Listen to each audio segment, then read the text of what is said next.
episode is now live. This is the BBC. This is the BDC. Big Deep Cut. Whoa, big dick cut. Wait, what? No. That cannot be the opening of an episode on Wallace and Gromit. Oh shit, there's children. There's children listening to it. I promise I will not swear for the rest of the episode. And if I don't, vengeance most fuck.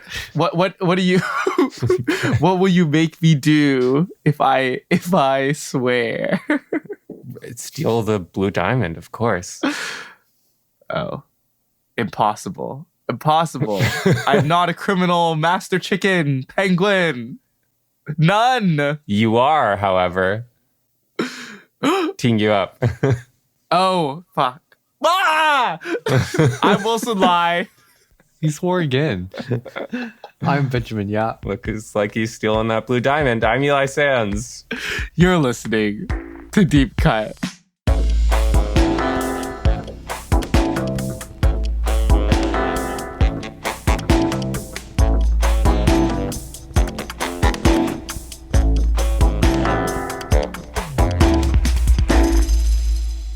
On Deep Cut, we compare a director's most popular film with a personal favorite chosen by one of us. We also discuss a director's life and career to bring context that helps us view their movies as they may want us to. If you happen to find yourself enjoying Deep Cut, a film podcast, please remember to give us a rating and subscribe to us wherever you listen to podcasts, because that will help other people discover the show as well. On Apple Podcasts, you can leave us a review, or you can comment on our episodes directly on Spotify. That boosts the old algorithm's engagement with the show. You can keep up with us at Deep Cut Pod on Instagram, Facebook, and Letterboxd, and on TikTok at DeepCutPod_film. If you want to talk about this movie with us, please drop a message in our Discord server. And for big fans of the show and cheese, we also have a Patreon if you want to help support the show. Or you can subscribe for free to get some exclusive content that's only up there on Patreon. For free. So click the link in the description or go to deepcutpod.com to find our Patreon, Discord, and all the other socials that we've mentioned here. Before we begin our discussion on Nick Park and Merlin Crossingham's Vengeance Most Fowl, please be warned that we'll be going in depth and that this will be a spoiler-filled discussion. This is your warning. If you do not mind spoilers, however, feel free to join us now. I will say it's pretty impossible to spoil Vengeance Most Fowl. It's just... what a delight. Wallace and Gromit are back.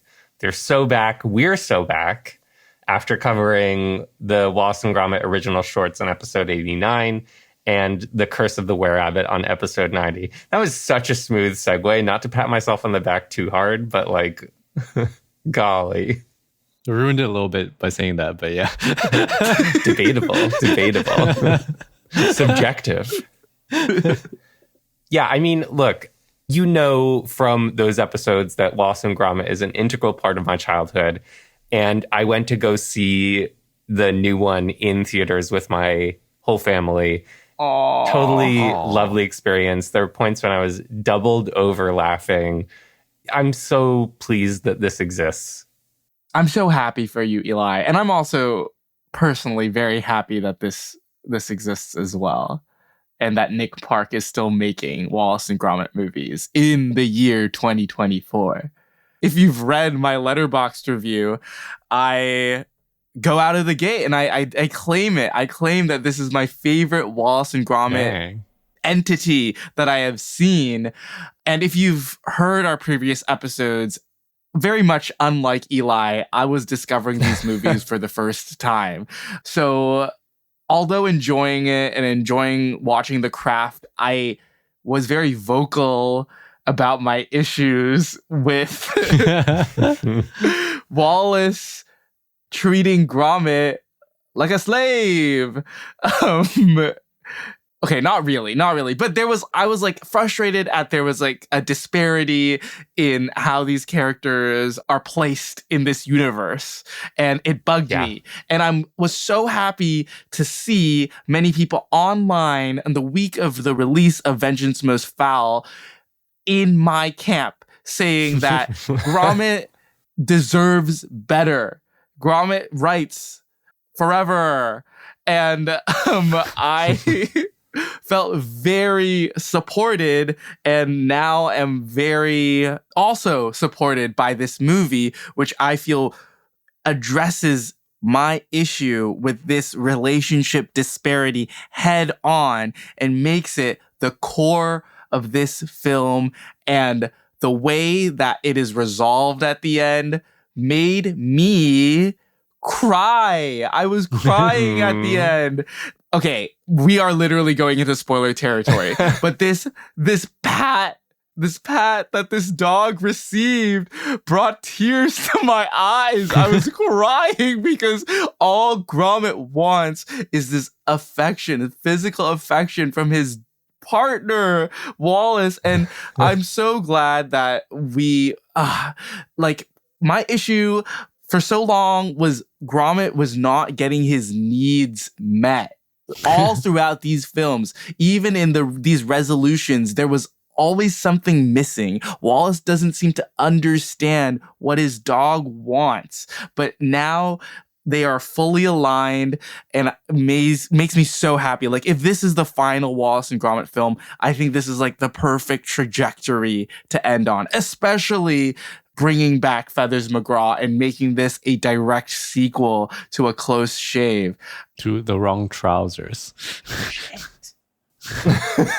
I need to edit my letterbox review. Did you write? I wrote A Close Shave on my letterbox review. Oh, I need to change it. It's The Wrong Trousers. Oh, making this a direct sequel to a wrong. It's the line. It's the wrong trousers, Gromit, and they've gone wrong. But sorry, I've been talking way too long, but I love this so much. It was so beautiful and it made me cry. So yeah, it's incredible. It's incredible. Ben, what did you think of this movie? I had fun with this. I liked it, but I always don't know what to say about these films. I watch them like I'm watching Saturday morning cartoons, which is not a slight at all. Like, I'm just like, this is awesome. I just had a very fun time watching my niece watch 1 minute of it, and she was enraptured. Ben sent us an adorable video. She's not allowed to watch TV at all. She's 1 year old. So I was like, then her mom was like, all right, no TV for you. Is that a thing with babies? They're not allowed? I think you shouldn't really let them watch too much stuff on screens, I think. Because it's overstimulating for them. And that's a very strong reason why they like looking at it, because it's like stuff. Yeah. I think they can tell when things are like cute and like interesting.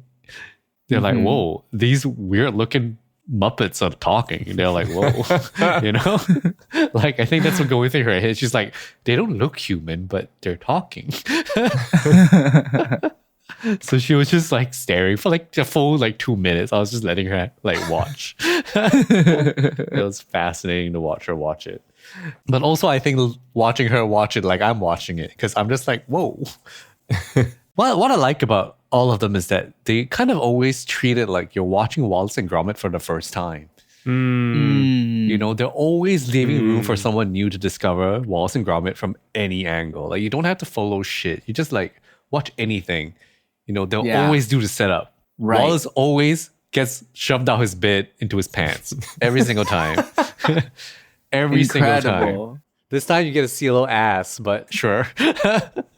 This time there's a little ass. Yeah. It's so funny. I was like, why is your drain pipe outside your house and you're sliding your butt out? Just for that. 3 times. Just for that.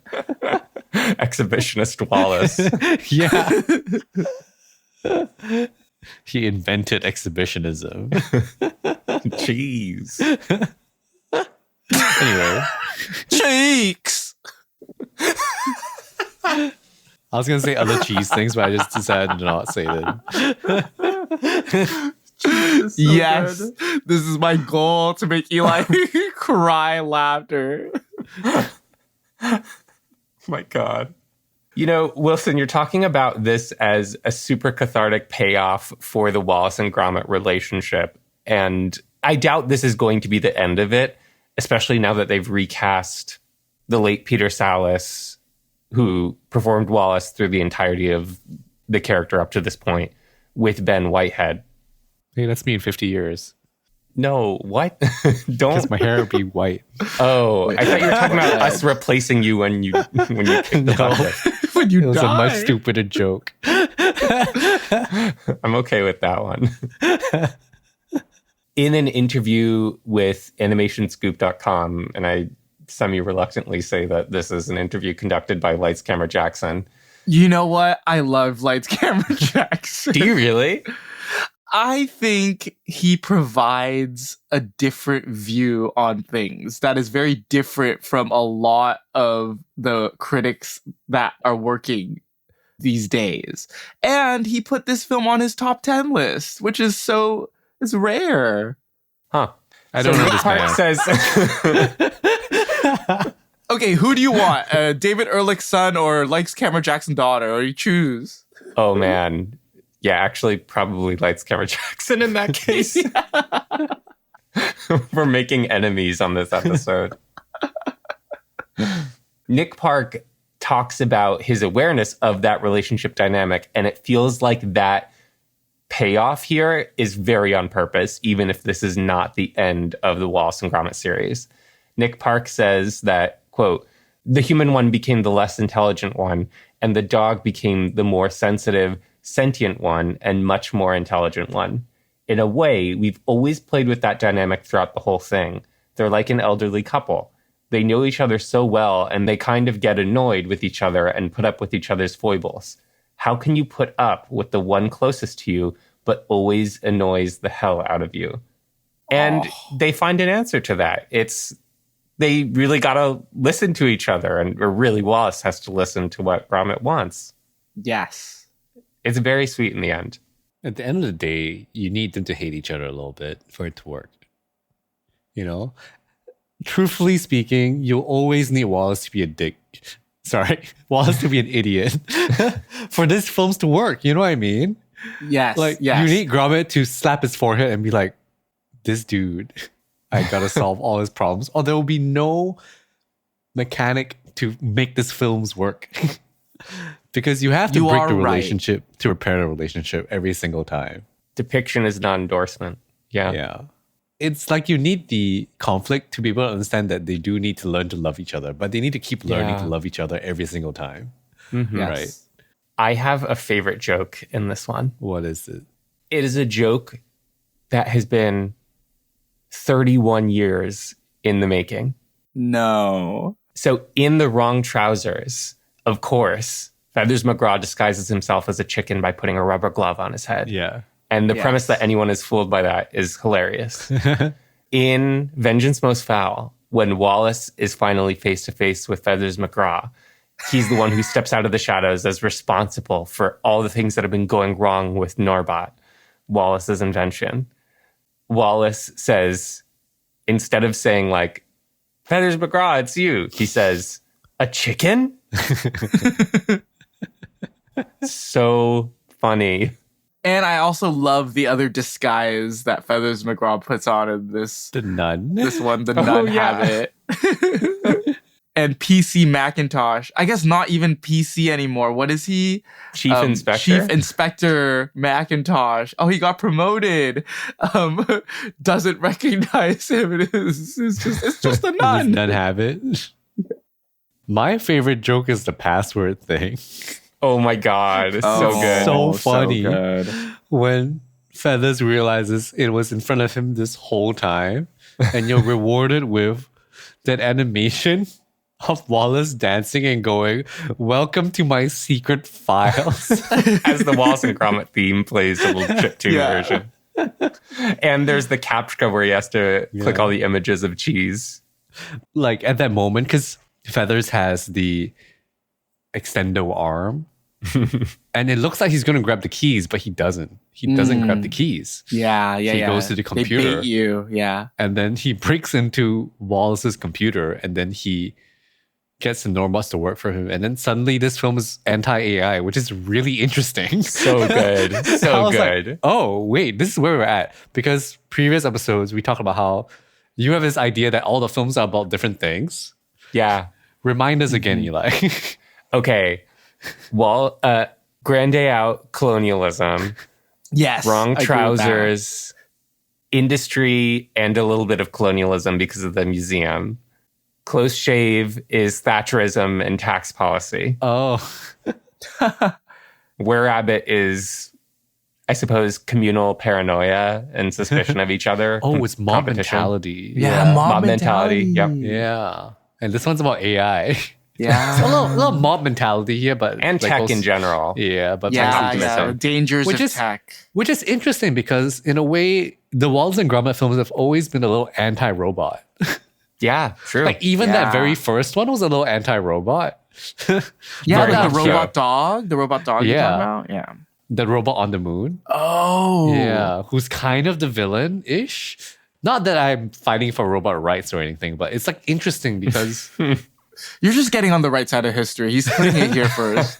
Before they rise up. no, but it's Yeah. interesting because I would say that Wallace and Gromit kind of present an idealized or idyllic sense of a British way of living. You know, and these things are threats. Like Wallace's inventing is a threat to the old British way of living, Ooh. which is interesting because like there's a slight conservative bent to it, but also not. Right? It's just this idealism or like this sense of like the good old times, right? Like let's not automate everything. Let's be good neighbors, that kind of thing, which is kind of interesting. And I think that's Yeah. why they're such wholesome and like such comfort watches for British people because they have that projection of an idyllic British idea of life. Yeah. Though I think that the very British part of Wallace, I mean, it's a little hard for me to comment too specifically on British society, but there's something that feels like Nick Park is poking fun at a Yes, certain type definitely. of British guy who will just sort of act without fear of consequence and Yes. maybe a little bit like Brexit-y. Like, yeah, let's do this thing. Let's be idealistic and whatever. And then it turns out to be very consequential and harmful. Yeah. And okay. Last thing on this conservative bent thing, but this felt very much like propaganda. A little bit. But A little, yeah. still, I was still, out of all the propaganda I've ever seen, I was quite wooed Oh no. by Mukherjee, and she's just a lovely character, but I'm not pro cop. just FYI. I'm anti-Macintosh. Yeah, I'm anti-dumb people in power. That's the thing. That dude dumb as hell. That turnip reveal is amazing. So good. so good. Yeah. But also really well sets up the reversal at the end. Yeah. The Yeah, and I think- returnip. Like, I think at the end of the day, these Wallace and Gromit stories, what they're the best at is reversals, right? And setting up setups and reversals and payoffs. And this is just another great version of that in a lot of ways. Also, like there's foreshadowing, and you always kind of know what's gonna come, but like you're always just waiting for the reveal. Like when you see water seep through the tiles in the basement, and you're like, "Oh, what's going on there?" You know something's going on, but you kind of can figure it out. But it's also like fun to kind of be teased and like wait for the film to get to it later. Yeah, it's always great setup and payoff in these movies. So great. Oh, now I understand why it's Most Fowl. I was like, where's there a chicken? It's literally a Wilson. chicken. Oh my God, I'm so slow. I don't know what's going on. I knew that before I watched the movie. But I'm like, where's the chicken? I'm like, no. I was like, I get the wordplay, but where's the Yeah. chicken? But I was just I was seeing I didn't the even think about penguin, that. but I was not clicking the chicken. I was just like, he's a bird. That's all I had. He's a bird. It's because he looks like a chicken. That's why fowl. Yes. Or they all Yes. seem to think he looks like a chicken. Yeah. I really like when he does the thing where he like flips the thumbs back, the fingers Yes, back. he does. It's so Like good. he's running his hand through his hair. There's a return to Felix McGraw sweating in this, which is also really nice. So good. Yeah, I really like that. Yeah, talk about Yeah. sweat. Let's talk about water in this, because Oh, the water. incredibly, I talked about that in the last episode where I was like, claymation never does water. Water is so hard, and then they do water in this. But I'm wondering whether this is claymation or They do CG so much or what. water. I Yeah. think it's CG this time around. Probably No. CG, right? Yeah. Where Are they it's finally giving droplets. in? It's, Droplets are clay, but Yeah. that river does not look like claymation. The explosion is certainly not claymation. Yeah. Okay, yeah, the explosion is. I Even saw there's that. that scene where the milk is poured on Gromit. I think that's CG as well. I agree. There's a Which lot of I was like, backgrounds that meh. are CG as well. Yeah. Wow. How do we feel There's- about that?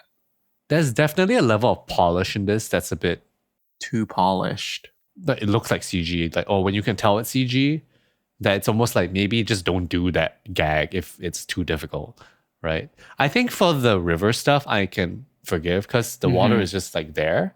Yeah. But Slow boat chase.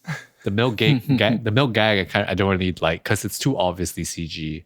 And the Yeah. explosion looked very obviously Yeah. CG. That was okay because it was kind of short, I think. I think it thematically fits. That's that true. if the movie is about finding the right balance of how much we use tech, the characters in the movie are always plasticine. At the very least, they're not 3D printed, right? I don't think so. No, they're not. Although They're definitely the not. That's what I'm teeth trying for to the say. first time Oh, are not made of clay really? Oh. What are they because it made was of? too hard to do to put the teeth in every time. Then they used to do that, They did. and so they were like, let's save time. I think so. I think so. Oh, then how? What? They just print the teeth and stick them in. I think so. They got what do they call it? What's this called? Dentures. Dentures. But I think there's an even more level of polish to like the camera in this. And there's a lot of gags that are enhanced by like whip zooms or like whip pans that I did not even see in The Curse of the Were-Rabbit. So I think that I liked this shift, and it Same. felt like they were able to push for more laughs and make it more exciting. But I was like noticing like every shot, I was like, oh, they're tracking in, oh, they're zooming out, oh, they're moving the camera, which was actually really cool to see these clay figures interacting with the camera in that sort of way and it feeling supernatural. It also means that, Ben, your concern about the emphasis on wordplay in Curse of the Were-Rabbit is less of a thing here. Yes. There is more visual humor, I feel. Yes. I agree, but also I think the funniest jokes are still wordplay in this. Perhaps. But I guess there are more set pieces, I guess you could say. Mm-hmm. Yeah. Yeah, then Were-Rabbit. Like I think of a boat chase. I guess I think about the prison break a little bit with the extendo arm I was talking about. Yeah. That's like a visual gag. It's also a very light touch, like that it's a diversion. Or it's a what do you call it? Not diversion. It's a Digression. red herring kind of Oh. moment. I don't know what you call it. What other good set pieces are there? There's the basement. There's the submarine. The submarine's really cool. The whole gardening sequence. Honestly, the gnomes look like clay, and I was amazed by that. I think they're clay. Tell me if it looks like clay to you guys. No, I think they're made of silicone. Really? Oh. Wow. Because they all look so perfectly like I mean, they look the same, but I was like, they kind of do look a little clayey, but I'm not sure. So in that interview with Lights Camera Jackson, Nick Park says Norbot, because he's like a third of the height of Wallace, was too small to make out of clay. I see. So they use these small armatures and joints with silicone covers. Oh. Originally sculpted in clay and then molded out of silicone. yeah. Makes sense. It makes sense. It's okay. It's all about creative problem solving. That's what filmmaking is. It's still stop motion. That's the thing. And furthermore, he says that they focused on making the Norbots move quickly to be more like a Chuck Jones cartoon than stop motion. Yeah. Great. To make things more efficient for them will also allow them to make more films, which True. is the hope, right? Now that Nick Park has gotten this support from Netflix and the BBC, hopefully we can see like the output increase from before. That'd be great. This was well watched. This is like, I saw like 9 point something million stat. Whoa. Yeah. That's great. Because it's like a Christmas movie. Also, not really. It's just, it came out in Christmas, but it's not a Christmas movie. Well-timed release, I think. Yeah. Like families back together, watching the thing they grew up on. Wallace and Gromit is like the level of like Doctor Who, or even probably even more. You know what I mean? Yeah. Or maybe the same. I don't know what you call it. Because Doctor Who always does like the Christmas special, which I have not seen from last year, the new one. Because I forgot about it. That was a Christmas special. They should hold on to these properties that they have, which are like cultural. You mean like the British icons? people in general? Yeah, like should cultural. hold Like on you to have them? this, you gotta hold on to them, man. It's cool. It's awesome. It's good to have these things. Yeah, Especially but something as don't- wholesome as Wallace and Gromit. Don't Disneyfy them a la there's what always- they've done with Star Wars and Marvel. Yeah, but it's America. America does that. Yeah. America only does capitalism. The British people, I don't know what they have to deal with. I don't know them very well. I'm curious what you all thought of the Ben Whitehead performance as Wallace. Seamless. I didn't think about it at all. Agreed. I thought it was really smooth. I was really, really surprised. And I was like, oh, is Ben Whitehead the original voice? Because I was like, maybe he just gave his voice before he died. But no, it was a different, sorry. It's just it's a different guy. Yeah. And you know, after Whitehead, there's always Eli Sands. Cheese. Wait, I can do that better. Go. I can't do that better. On previous Nick Park episodes, we've talked about the genres that Nick Park is riffing on in his films. And this one had a very obvious like spy movie thing going on with it, with like the 007 villain reveal with Feathers McGraw turning around in his chair and petting a seal, which I like found so funny. And the seal was so cute as well. So cute. But even more so, like that final action sequence really reminded me of a Macquarie and Tom Cruise Mission Impossible film. Totally. With the bridge and the boat and the train underneath and the tipping of the boat itself. That's really true. reminded me of Dead Reckoning Part 1. Also a series very much so about setup and payoff and physics.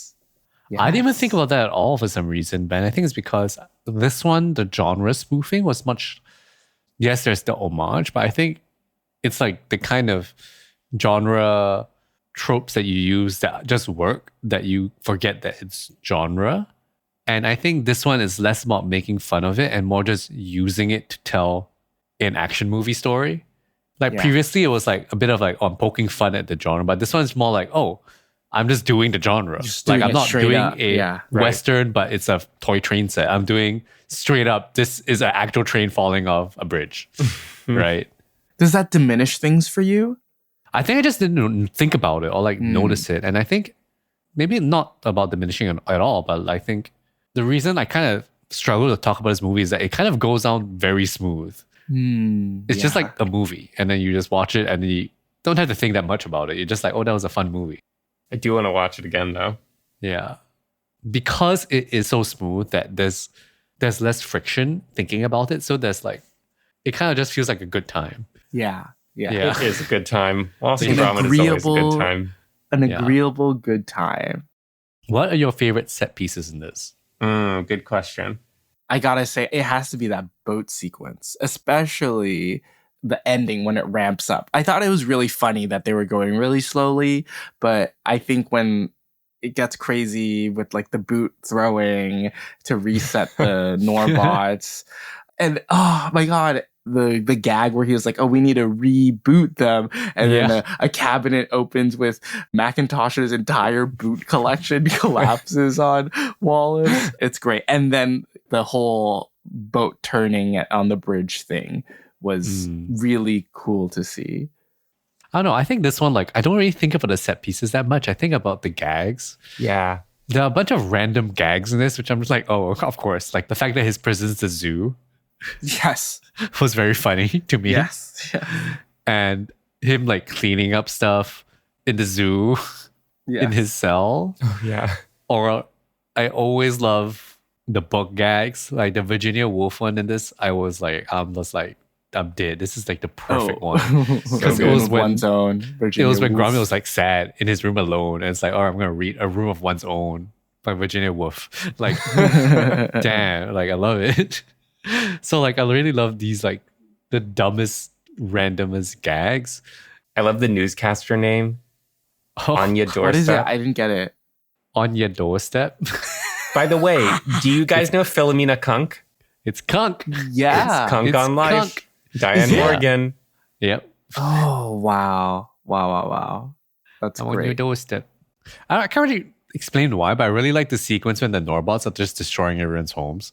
I was thinking about that too. That's maybe my favorite collection of gags. Yeah, that montage was really fun. That also has some of the finest examples of the new camera stuff that they're doing. I watched a behind the scenes bit of how they animated the Norbots popping out of the back of the van while doing this tracking shot down the road. And it's so impressive. You watch a time lapse of it being made and you see the animator's outfit change like 4 or 5 times because of how many days it took. Of course. Gosh. You're reminding me of the car that the Norbots run. Oh, yeah. Which I really like. And I also really like when they're going down the alley and then they get banana, which is just like so random. It's so random. I'm like, yeah. Of course, this is the danger. Yeah. The danger is bananas, not oil spills or whatever. It's bananas. like I think a lot about the pace of humor in Wallace and Gromit. And we were talking about how we neglected to talk about some of the production difficulties in Were Rabbit that led to the delay in the sequel of another feature of Wallace and Gromit coming out, which is that when he was doing Were Rabbit with DreamWorks, he had a lot of back and forth with the producers at DreamWorks who wanted him to make Wallace and Gromit work better for American child audiences. And I guess looking for faster pace jokes and all that. But I think the charm of Wallace and Gromit has always been that it has that slower pace, that its payoff takes some time, and that those punchlines aren't like in your face punchlines. They're like, oh, haha, that's like a funny pun, or like, wait, what is that? What am I looking at? Like that kind of thing. Yeah. You know, for example, that reboot pun, that's a pun that requires you to match what you're looking at and what you're hearing.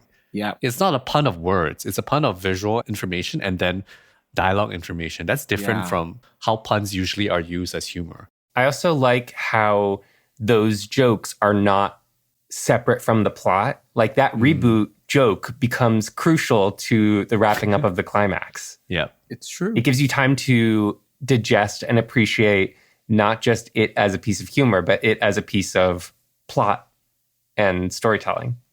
Wallace and Gromit doesn't need to change. What needs to change is that American kids need to get smarter. Yeah, I was going to say that actually is a symptom of the attention span reduction.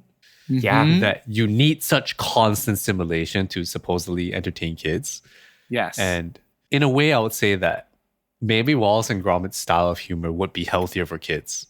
You know, I think a little bit about maybe the pace of something like Mr. Rogers' Neighborhood as well. Yeah. You know, that's also very slowly paced. And I think kids' entertainment now is on this like high-speed dopamine roller coaster now. And it's ruining children. Yep. And I like some kids' cartoons that are also insane, but maybe like SpongeBob or whatever have like broken everyone, you know? Right. Actually, what has broken people, I have experienced this firsthand this Christmas season with relatives. Oh, yeah. But what has been breaking my unnamed relative's name is anime. is anime. Really? Yes. It's like the quick cuttings. It's like the re-going over moments like over and over again. And okay, it is not just anime. It is anime, but also watching TikTok on your phone screen at the same time. It's YouTube Shorts. I don't know what the future holds, but it's not looking great. It's interesting you say that because one of the thoughts I was having when I was watching this was like, is this a kids movie? You know? And I think the reason I had that question is because of that and not because it's not a kids movie. I think it can be a kids movie and it is a kids movie. It's just that I don't know if kids now would appreciate this. Because that slower pace of jokes and like some of the jokes are a little more cerebral maybe. And I was like, oh, would kids like this? But in a way, why shouldn't they? They should like this. Yeah. They could like this. It's just that maybe they've been trained not to or like whatever. Mm-hmm. You know, because of the faster pace of content that that's being shoved into their eyeballs now. Like, yeah, we're worried about swearing on this podcast, but you think a kid's gonna listen to this podcast about this movie? That's true. That's true. I want to make a recommendation. If you like Wallace and Gromit, the TV show Detroiters with Sam Richardson and Tim Robinson hits a similar button for me of sweet, silly, clever, cheeky humor. Have either of you watched this show? No, but I talked about it before. I love Sam Richardson in Veep. He's the guy that is in Veep, right? Yeah. Correct. Yeah. I am very curious what you both would think of this show. What is it about? Detroit? It looks like two best friends my in Detroit who run a local small time ad agency together. It's very small. Yeah, it is interesting about, I think, maybe not even just kids, but also like our capacity or like our desire from comedy has changed. Yeah. Kind of a tangent, but think about romantic comedies. Mm-hmm. And you think about Romero's romantic comedies and their pace. And people think of Romero films as being watching paint dry. Like people have said that multiple times because of that reference from that movie that said that. Man. And I'm like, they're so pleasant and they're not a joke a minute, but they are funny and strange and like wholesome and also satisfying to watch. But they're definitely not like the kind of tropey romantic comedies that we can imagine that are being turned out now. There's like this desire for storytelling to be very distracting. Like wicked and stuff, you know, stimulating constantly. Yeah. Mm-hmm. But I feel like there's a separate legacy of those kind of American romantic comedies brought on by like Nancy Meyers or like and Capra and Lubitsch that you could go were way back. faster moving and more jokes, whereas Romero has a through line more towards the Before trilogy and these more leaning toward romantic but less comedic films. Sure. Yes. Within any medium of art, there's the need for dynamics. Mm-hmm. Points that are loud or quiet. You can't have an emotion without contrast against that emotion. Yeah. Yeah. And a lot of media right now lacks dynamics. Yes. It's all loud all the time. Loud metaphorically. Which is to say that Wallace and Gromit is a salve. It really is. It's so pleasant. What a great piece of Christmas time programming, actually, if I think about it. How lovely. How lovely that we are talking about this in the holidays as well. Well, the holidays are over. Oh, yes. They were over a few months ago now. We've got our head pats. Oh. It's like what the most precious dog in the world just needs to be treated right, you know? Like, yeah. He's a good boy. Such a good boy. Such a good boy. He's the goodest boy. Probably in all cinema. He's the best boy. Yeah, think about what are good dogs in cinema? Scooby-Doo. No. I have a personal vendetta against Scooby-Doo. I really strongly dislike Scooby-Doo. Okay. I'm only thinking about Messi right now. Yeah. Good That's boy. Messi from Anatomy of a Fall. Anatomy don't shoot. What about Wendy and Lucy? That's who's the dog? I haven't Lucy? seen the film. Who's the Lucy. dog? Yeah, Lucy's the Lucy dog. from Wendy and Lucy and Old Joy. What about dog. Deep Cut? What? Because we all got that dog in us. Hey, bruh. Thank you for listening to this episode of Deep Cut. If you enjoyed this episode, please leave us a rating because that helps other people discover the show, like you have discovered the show and listened to the show and presumably are listening to it right now. Anyway, a great way to support us is to leave a review for our show on Apple Podcasts or comment on our episodes directly on Spotify.